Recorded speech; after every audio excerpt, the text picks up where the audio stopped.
I don't know, we usually do music at this time too. So anyways, welcome everyone to the Late Night Restaurant Show podcast, whatever you want to call it. We have a great guest on the show today. I know this is going to be crazy, amazing. So I already got the feeling of what this is and what we do definitely need in Canada and also across the United States. We're going to get into this topic around bookkeeping, and I think it's important for us to look at this because it's an area that a lot of us never got trained on. Like I always say, did we go to school to learn about business, or did we go to school to learn about marketing, social media, bookkeeping? Probably not. It was one of those things that said, hey, let's open a restaurant. We got into it. And then all of a sudden someone said, hey, we got to figure out the books. And oh boy. So I think when we look at this company that is incredible from what I'm already learning about, coming into Canada or in the United States, I think will be huge support for you. So we have the founder on the show tonight, and I'm super excited to sit with him, chat a little bit about this, and to learn a little bit about this company called FIXE. So sit back, and you know what, Dom and Beck, you guys are traveling, and I know you guys are rock stars and stuff like this. I show up when we have amazing guests like this. Anyways, gentlemen, they're not going to be able to make the show tonight, but you know what? All the best, guys. Keep traveling out there. We love it. Come back. I think you're back next week for some shows. And all the best. But hold tight, everyone. We'll be right back after this crazy quick intro. Here we go. Just wait a second.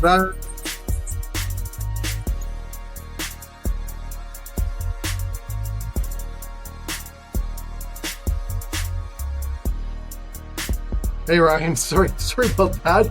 I hit the wrong button. All good. Thanks for having me on, Jay. Really appreciate it. No, I really appreciate you joining us. And you know what, this is such a great topic because I coach a lot of restaurants today, and this is an area. First of all, it's very sensitive. Do you find it very sensitive with restaurants? It's got to be. I mean, people get scared a little bit when they're like, oh, you're going to get access to all of my numbers and you're going to get access to my bank account. But ultimately, like, people have to be honest with themselves about how they're doing. And it's, you know, I call it a necessary evil, so to speak, right? Like, you kind of need bookkeeping, whether you like it or not, in order to have a successful business. It's got to be an area that you must have. I'm not saying that you have to disclose people, but it's got to be a lot of stories, though, that you're unraveling from what you find. Yes, it's all from the very, very good of restaurants that just have crushed it, and to restaurants that, you know, are robbing Peter to pay Paul in order to keep the lights open, so to speak. So it's people kind of hustling and trying to figure out what they can do in order to keep those stoves turned on. But you know, it's part of this business. It's not a guarantee, but people dive into it because they have a passion for it, just like I did and do. And you know, you get to see behind the scenes a little bit with all of these restaurants. Is it something that is hard for someone to work with a company like FIXE? Is it hard? Because a lot of people probably have that first question, like, I've already got a bookkeeper, why would I want something like this? How's that transition? Is it hard, or is people very open to it? Yeah, I mean, I think one of our value plays is that we're restaurant people to start. We're not bookkeepers to start. Like you said, like, I didn't go to college for bookkeeping. I didn't go to, you know, I always wanted to go into restaurants, and I still do own restaurants. But people trust us because we kind of understand this industry really, really well. We understand all of the technology with the POS systems and the third-party apps and all these different integrations. And so I think nowadays, especially with COVID, with people being used to being remote and people being able to do work from their computers and connecting to the bank accounts and all that, people are way more open to it today than the old school way where someone would walk into your restaurant and grab a stack of invoices and pay some bills. That's kind of a thing of the past. So I think, really? Okay, just wait a second, because I remember those days. Yeah, I love that. I always say is that you really don't know how to run a restaurant until your invoices change color. That's funny. I like that. I remember I'd be running to like FedEx every week to like drop my invoices off. And, I was like, this is crazy that I have to do this. Do you remember, like, they used to change color because we were so bad. Like, I always say to this, and I say this to all the events I do and stuff, is my claim to fame is I ran a restaurant into the ground. and 20 some years ago. But I only learned from that mistake and all the different things that we've done. But it was the invoices changing color. They go from like pink to green, and then you get red, and then red would come into like a meeting invite, phone call, and then you get a person knocking on your door. It usually came in that sequence, but it was interesting because those are the days. Now those days are gone now. Those days are gone. Hopefully. Yeah, those days are gone for sure. It's especially with technology, it's just this, as long as you could snap a photo on your phone, the rest is kind of taken care of. Now, what do you mean by that? Now, everything's digital in a sense. So does it take the picture on your phone and upload into your system? Yeah. So there's a technology called OCR, Okay. which is basically the same technology when you deposit a check at your bank account by taking a photo of your phone. There are softwares, including the ones that we use, where you just take a photo of the invoice and it captures all that data. And then we kind of handle all of the data and manage it into the accounting system. So that way you could pay your vendors and then you could get timely kind of financial reporting. That is crazy. So simple. Those days are gone then. Those days are gone.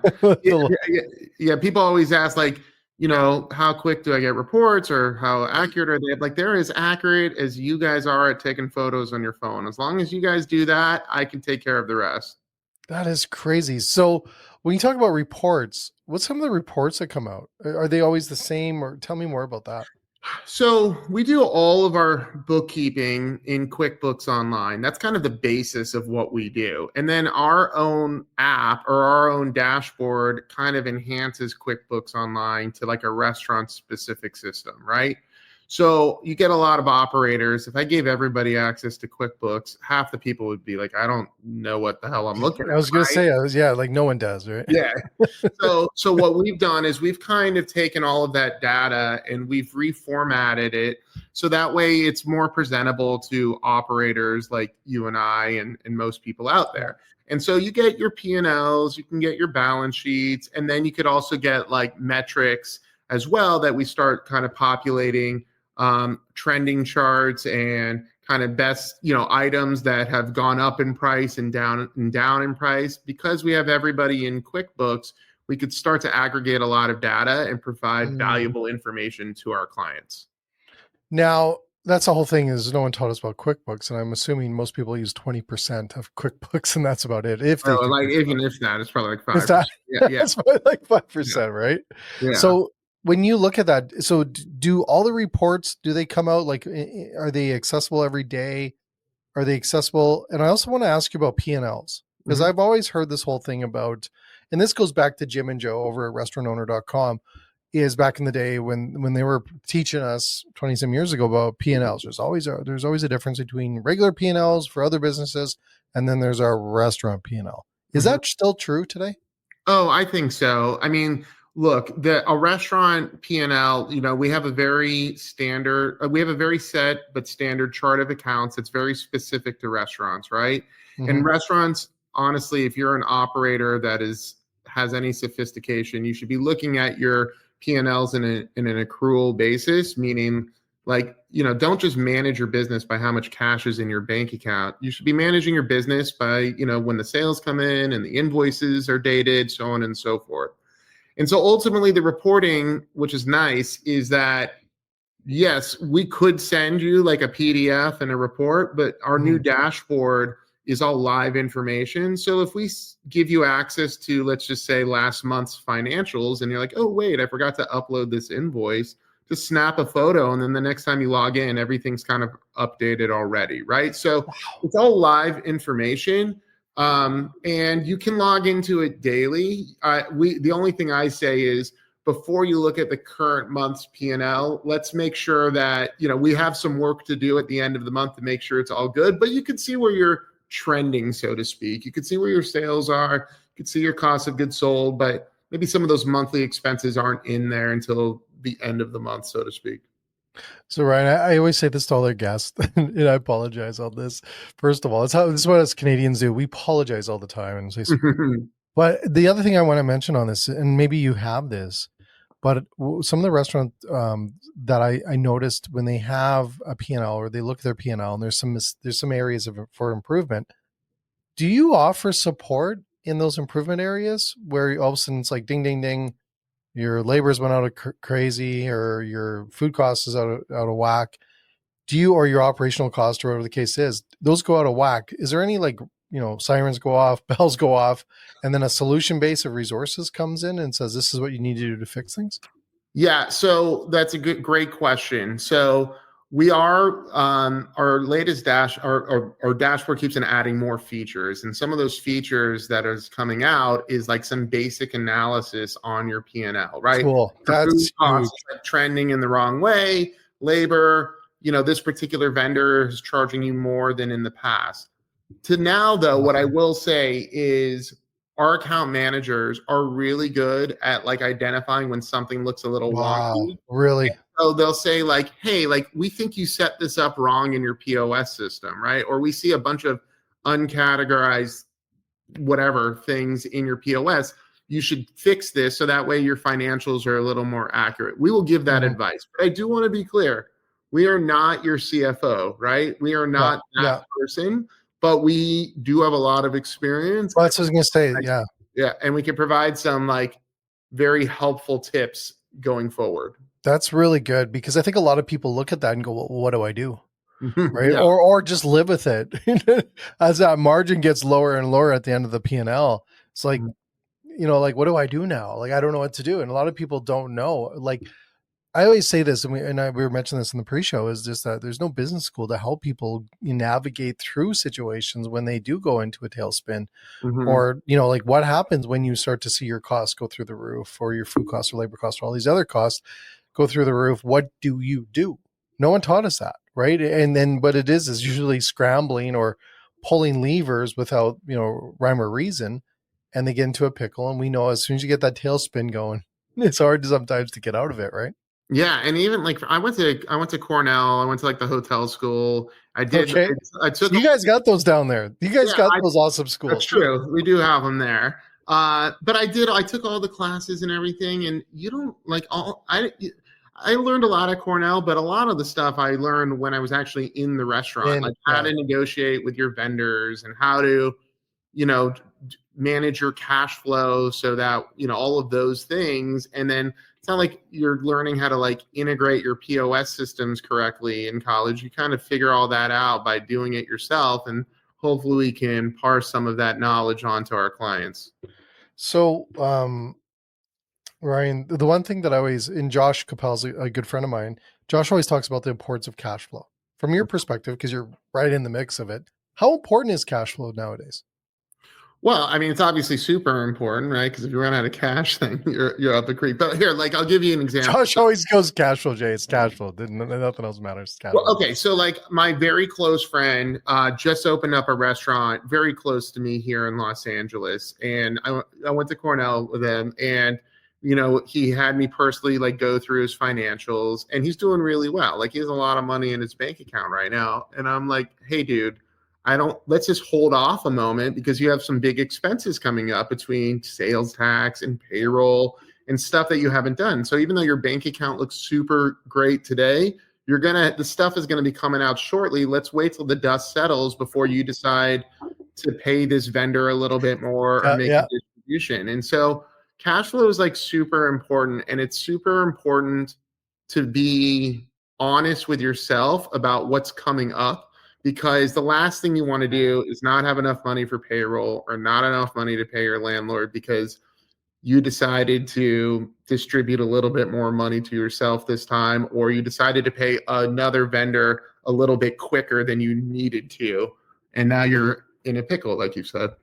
Well, there's another thing I always say to restaurants is you really aren't a restaurateur until you pay your staff with your visa.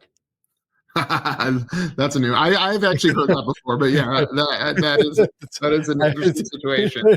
I've had it happen, dude. Yeah, I've had that happen a few times. It was like, oh boy, let's call up the other lady in her visa too. So there's a couple of things I want to touch on here as well.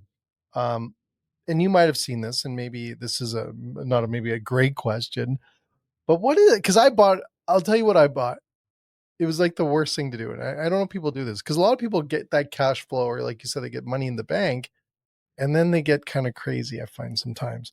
What is the worst thing that a person can buy from your perspective, your experience, that you're like, why did you go and buy that? Why it's you don't need that. What was it? Uh, I'll I see what mine definitely is. have a handful of clients that the owners have their Range Rover or their Porsche on the books, and I'm like, I'm not sure if that's like a restaurant expense, but all good, I guess.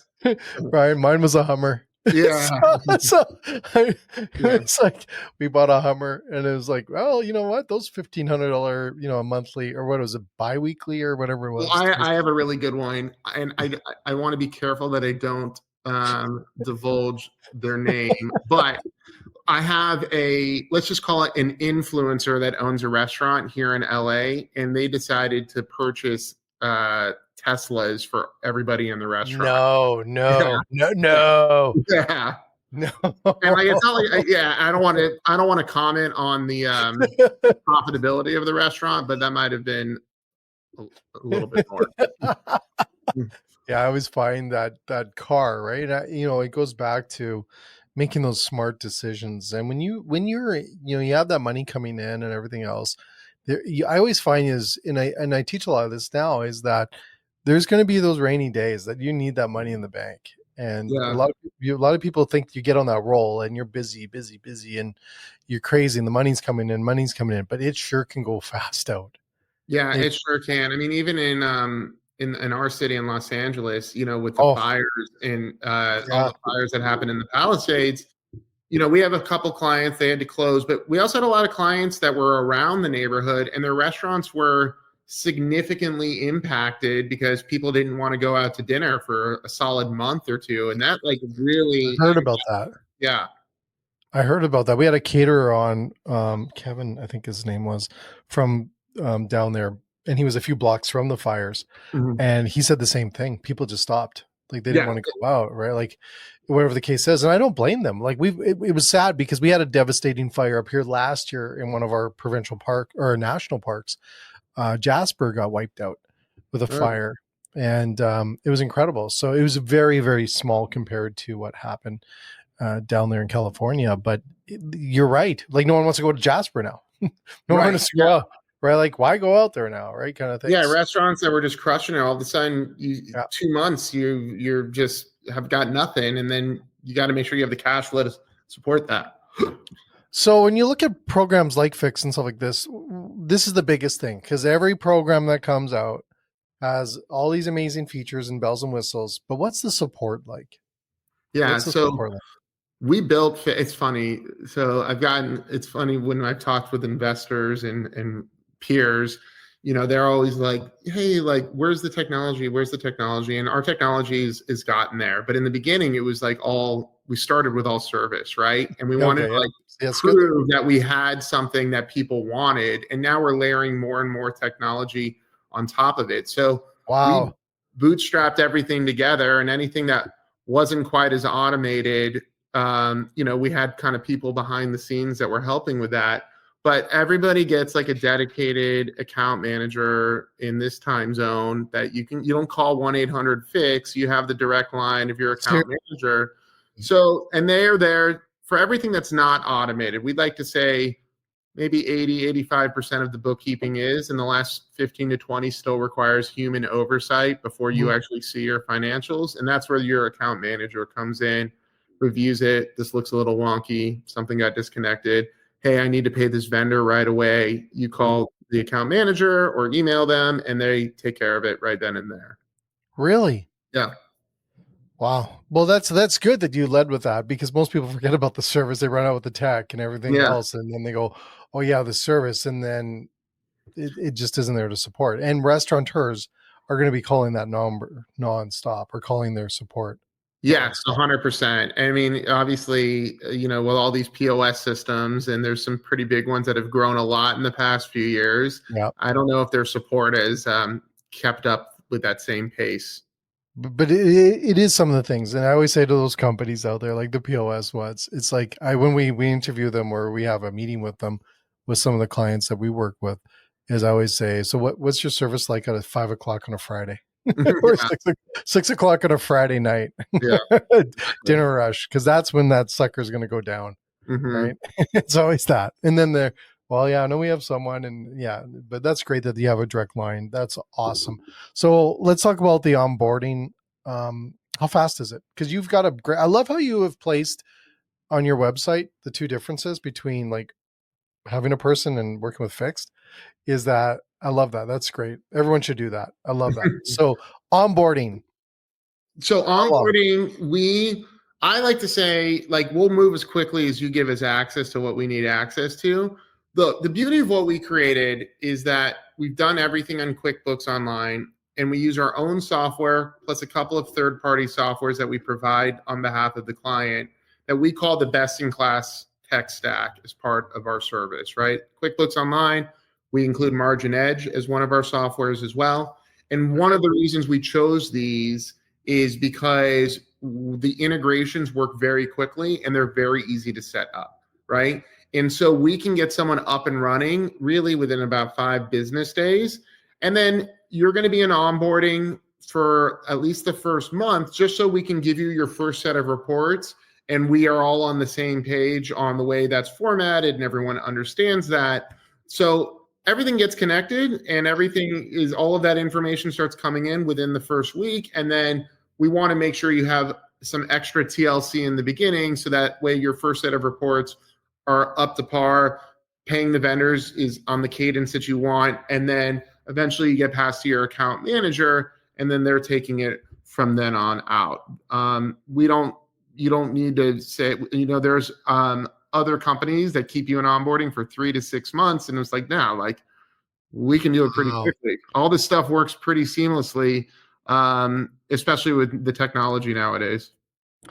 Does it improve their AR in a sense, or with some of these distributors and companies like this, because you guys are more on top of it, or do you see an improvement? When you say AR, like the money that's coming into the restaurant, or the money that, or do you mean AP? Going out, yeah, vendors? paying the vendors. So I think that I mean the AP is only as good as how much money you have in the bank, right? But I think we could provide a lot more. Look, it's I when I opened my first restaurant, I literally had like a checkbook in my back pocket, and I was like scrambling to write checks all the time. And so you don't have to do that anymore, right? You Like, have to do that? Oh shit, Ryan! yeah, I so remember you that don't day. do that anymore. So hopefully that saves you time and you have a lot more transparency on what you owe. And maybe if there's a missing invoice from the statement, we do all the reconciliation there. On the AR side, I do want to comment though. So nowadays, so many restaurants have a substantial part of their sales coming from DoorDash and Uber Eats Yes. or Postmates. And so one of the other softwares that we provide is called Loop, that does a really good job at third-party reconciliation. And so we were one of the first firms to include this at all, because I want to make sure, restaurants will think they sold $1,000 one night, all DoorDash sales, but really it's like $800 or $750 after all the commissions are taken out. And I think it's important that we paint that picture correctly, because otherwise they'd be artificially inflated. And a Yeah. lot of people kind of forget to do that. Yeah. Well, that's crazy because those numbers are significantly lower than what they're bringing in when it comes to those third party companies, right? Correct. Absolutely. Yeah. So let's talk about the cost, because this is the big question. Everyone's waiting for this cost until like this. And I love how you break it down here. Is that real? Like, is that number real? Real numbers. That is insane. We do have a fixed price. So it's $655 per location. It includes all of the software that I just described. There's a couple of different levels depending on the volume of your restaurant and how much hand holding you want as a client, which is totally fine. But yeah, it starts at $655, because when I owned my own restaurants, I was paying like $1,500 a month, and I was getting like crappy, support and software. And when I tried to introduce new software to my old bookkeeper, he told me to like go kick rocks, right? So the software allows us to charge less, and because we kind of dictate the tech stack a little bit, it allows us a lot of negotiating power with those softwares to provide a lot of value back to the restaurants. And so that was how we kind of formed this. Well, first of all, it's huge. Now, some locations, like even the ones I coach with, we have an in-person accountant or a Mhm. bookkeeper in person. Is this still, would this replace those people? Because that's even huge, more savings. It would, but I will say we do have a lot of groups. When I think I recently posted a blog. Like, I think if you're doing over $10 million a year as a group, let's Yeah. say, you Yeah. should probably get like a controller or some type of Okay. administrator. And so what we'll do is we'll replace all the bookkeeping functionality, and then we'll work with the controller, who's kind of like the gatekeeper between the bookkeeping and then the owners of the restaurant. So we could replace all the bookkeeping all in all, but as you get to a certain level, you should have a little bit of a layer of oversight Yeah. internally when you can afford it. And then we work hand in hand with them. Okay, perfect. Well, because I know this would be, first of all, this is a crazy savings for a lot of people, and people are looking for those areas to trim the cost. And it's the reality of the industry. We're looking for Mhm, every which way and where we need to improve on. mhm. And I always look at this, and this is what I like about companies like FIXE, is that you're coming in, and maybe this isn't the right terminology, but it feels like you're disrupting this space. Feels like you're coming in and disrupting it in a sense for the good. Like it's a really good thing to be able to come in here, change this up, say, hey, we got a different option. Here's a different opportunity than what people have been saying that they've had to do. Is this something new? This is something new. This is crazy. It's look, I mean, in Los Angeles, there's a lot of there's I don't want to say a lot, but in some of the bigger cities, there's obviously maybe Oh, some there's a lot. restaurant specific, yeah, there's some restaurant specific firms, but they charge a lot of money, maybe because they always have, or maybe because they are actually doing a lot of things by hand when technology could help with that. And so for me, not only does it disrupt kind of those people here in the bigger cities, but you also have a lot of people across the country that don't have access to something like this, and they own You're restaurants. right. There's restaurants everywhere. And so we could provide a service to them that they didn't realize that they had access to, restaurant It's huge. specific keeping, as opposed to you like trying to do it yourself. That's for the birds. That has to be for the birds. Well, it just goes back to no one taught us, right? No one taught us what Yeah. to look for, or what to write off, or how to keep the books clean, right? Mhm. Now, is there still that old saying that some restaurants, I won't say what kind of restaurants, have two books? I haven't. I haven't. I don't think we have any clients that Okay. fall under that, but I do have some people on my team. I do have some people on my team that have worked with other restaurants where they did, let's just say, do some funny business. Yeah, Yeah. we always say is that's also, you don't know you're a restaurateur until you figure the two book deal out. Do you guys use any AI into Yeah. into your programs? So we are starting to use AI, like I said, with some of the analytics that we're Okay. starting to provide. So it's funny, like AI, everyone puts like AI on every business these days, and it's like a thin layer of chat GPT over Okay. whatever software. So for us though, we were really trying to feed it a lot of our own personal experience of how we would analyze your financials, being that everyone in our kind of management team kind of came from restaurants directly. And so we want chat gpt or whatever we use as the integration to really be that restaurant advisor to you, right? And so it's funny. The other day I was just playing around and I put one of our P&Ls into chat gpt and said like, hey, can you analyze this for me? And it was like very plain. It was like your Yeah. costs look good and your sales look fine, and there was no like analysis in there. And that's what we're Yeah. starting to populate, right? Like, Yeah. your credit card processing is 2% higher than what it was the month before, whatever, things like that. So that by the end of the year, you're going to have a lot of analytics that are AI driven from all of the QuickBooks data that we have. Do you find, I just want to, because I don't want to take all your time today, and I really appreciate it, is do you find, what are some of the things that people do when you start working with them? We know to don't go buy fancy cars, Mhm. but what are some of the things that you notice that people do wrong with their books? Is it just because they're not, sorry, not lazy, but they're just busy and they don't know how to do them? Do you find that there's one of these things that like, oh yeah, he did that again? What's that one thing?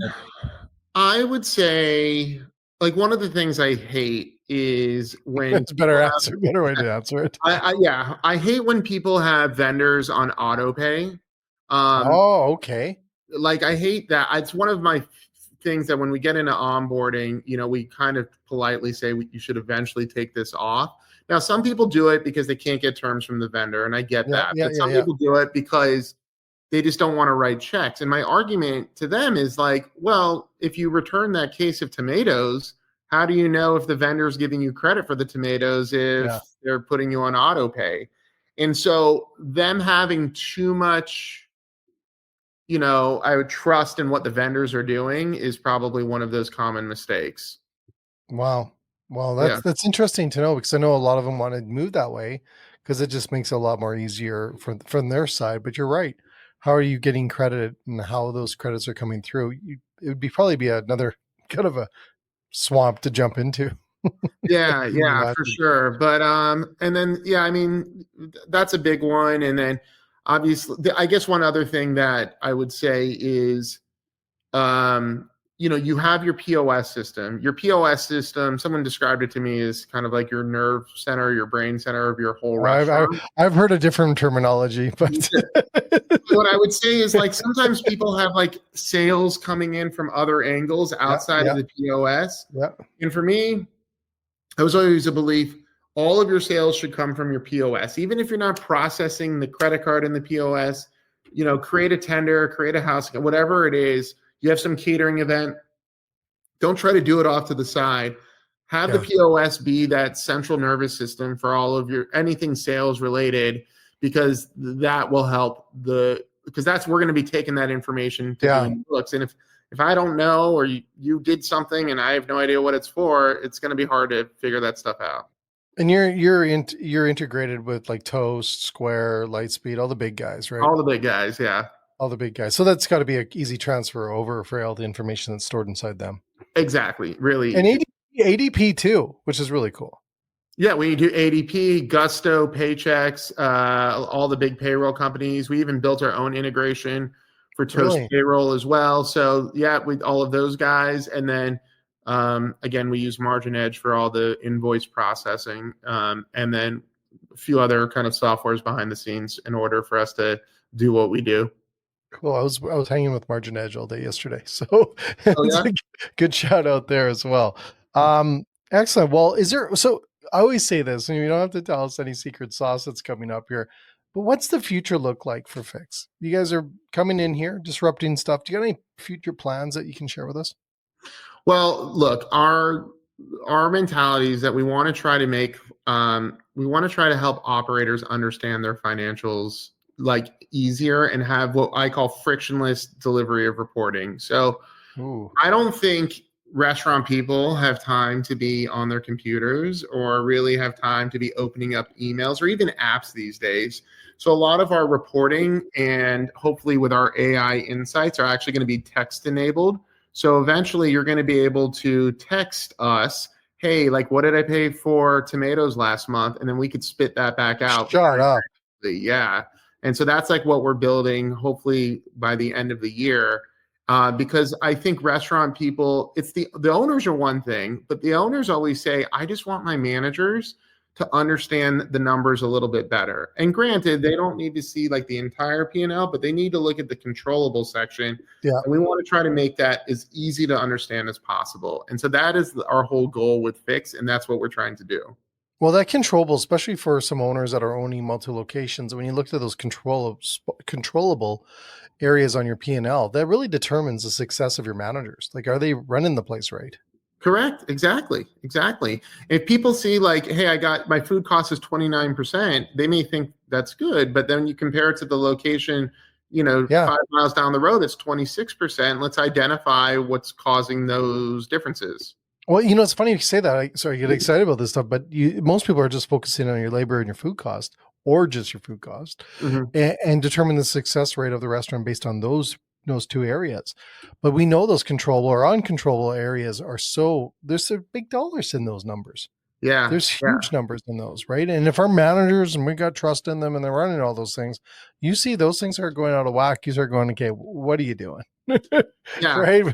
right? I had a restaurant owner that I would say is like pretty experienced, kind of. He's looking to open up another location, and he asked there. He showed me the rent, and he asked me like, "Do you think this makes sense? Should I? Does the rent look good for this location?" And I looked at him and I was like, "Mark, like, don't think about if you can afford the rent. How much sales do you think you can do out of the location?"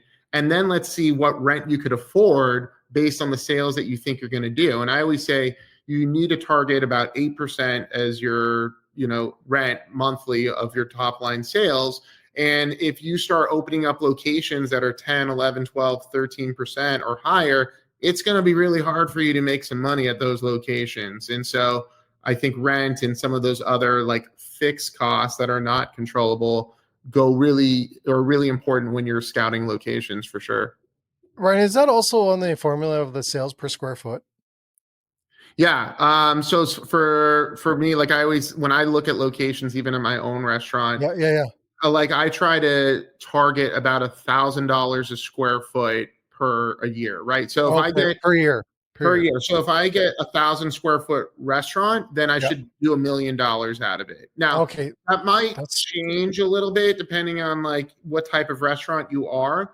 But I don't want to hear a guy that like is getting 1,000 square foot space and he's like, I'm going to do $5 million out of this thing. I'm like, not even an Apple store does that much, right? Like, but so many restaurateurs don't know that, Ryan. yeah, Is that they don't know the formulas of what their maximum output is or what their outputs are on those on their locations.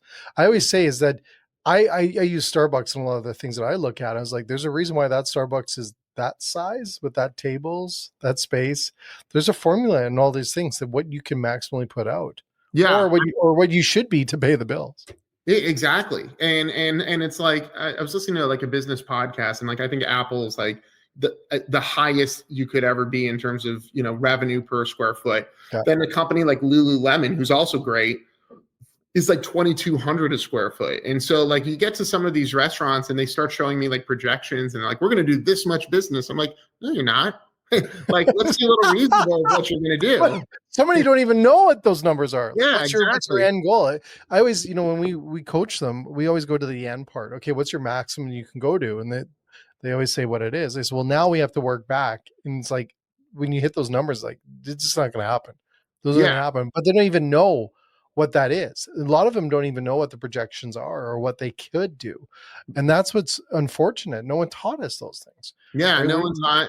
When I opened up my first restaurant, I was trying to raise money, and this was back in like 2008. And I showed an investor my projections, and I had projected $1,000 a square foot back then. And he's like, "You're gonna struggle to get to that number," and that was in 2008. Now I think it's with inflation and everything, it's closer to that number, but that taught me a lot, right? Some people think, oh, like I'm going to figure out how many turns I'm going to get and how many seatings I'm going to get. I go really cut and dry. How many square feet do you have? And let's be reasonable how much sales you could do per square foot. And then you use that as the basis. And then you could figure out how much rent you could afford. And then depending on the type of concept you have, what your food cost is probably going to be and your labor costs. And then you could fill everything else in. It really sets it up. Then you just go backwards on the numbers and stuff and goes, okay, this is what you got to do. You can get down to, so what you got to do per hour. Yeah. Right. Like you can walk yourself right back into it and going, nope, not going to work. It's not going to work. And a lot of people do that, especially with the rents that are coming out nowadays and the leases that are coming out are ridiculous on some of these numbers that are out there right now. And that's going to kill most businesses. I always say that most restaurants don't fail because they have bad food. It's because you could have the best restaurant and you could have the best food and fail because you spent too much money on your build out, or you have just the rent is not working, whatever it is. And then you could have like not a great restaurant, but because the rent is in like, is a great kind of formula. It's in the perfect ratio. You're going to be super successful. It is, but it's knowing those numbers and working with companies like yourselves to understand that and to just really get a good hold on their P&Ls and to get a hold on their numbers is so critical. But I think a lot of people get scared of them. They get a little terrified of the numbers. It's uncomfortable. It's an Mhm. area that, oh, like it's much easier making food than talking numbers, and Yeah. they veer from it. So, but first of all, I just want to thank you for your time. I know I could talk to you all day about this stuff. I don't get to talk a lot about this stuff because I focus a lot on marketing, but this brings me back to when I started coaching restaurants many, many years ago. Is this stuff. And this stuff is so critical because when you Mhm. understand it, you can really, it's so different than understanding and breaking out your menu and breaking out your costs on your menu. As soon as you understand these basic numbers, it really helps on the direction you steer your ship. Yeah. In right, like you know what you need to do, or okay, we don't have enough cash flow coming in, and don't go buy that Hummer, and all these different things that are out Mhm. there. um it is something that I think with working in companies and being able to have a program like you have now offered out to the industry at ridiculously low price, Mhm. which is phenomenal. So I just want to thank you for your time. Thank you for creating a program like this for our industry. Especially we got to bring you to Canada. We're going to bring you to Canada. Yeah, yeah, for We got to sure. bring you up here into Canada and to be able to share it with all the people up here because this is an area that I think will save a lot of restaurants out there. So I just want to thank you for your time and all the best on this. Thanks, Jay. I really appreciate it. I had a blast being on here with you, and we will stay in touch for sure. Awesome. Thanks so much, Ryan. Take care. Thanks.